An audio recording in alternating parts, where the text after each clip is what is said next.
Avoid 3 mistakes to reverse your type 2 diabetes. Mistake number 1, जब भी type 2 diabetes का treatment की बात आती है तो ज़्यादातर लोगों का पूरा फोकस रहता है कि किसी भी तरह से आपकी ब्लड शुगर लेवल को कम कर लिया जाए। लेकिन सबसे इम्पॉर्टेंट बात है कि जब तक आप अपने बॉडी में इंसुलिन रेसिस्टेंस के लेवल को कम नहीं करेंगे तो टाइप 2 डायबिटीज़ कभी भी रिवर्स नहीं हो सकती, क्योंकि ब्लड शुगर लेवल बढ़ने का जो मेन कारण है कि आपके बॉडी में इंसुलिन तो बन रहा है लेकिन वो इंसुलिन ठीक तरीके से काम नहीं कर पा रहा है। नाउ मिस्टेक नंबर 2,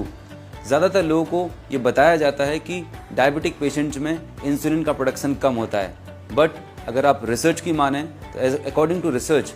90% से ज़्यादा डायबिटिक पेशेंट्स में इंसुलिन प्रोडक्शन तो हो रहा होता है, लेकिन वो इंसुलिन रेसिस्टेंस की वजह से सही से काम नहीं कर पा रहा होता है और जिसकी वजह से आपके पैंक्रियाज को और ज़्यादा इंसुलिन का प्रोडक्शन करना होता है। तो बल्कि उल्टा होता है, टाइप 2 डायबिटिक पेशेंट्स में इंसुलिन का ओवर प्रोडक्शन हो रहा होता है, जिसकी वजह से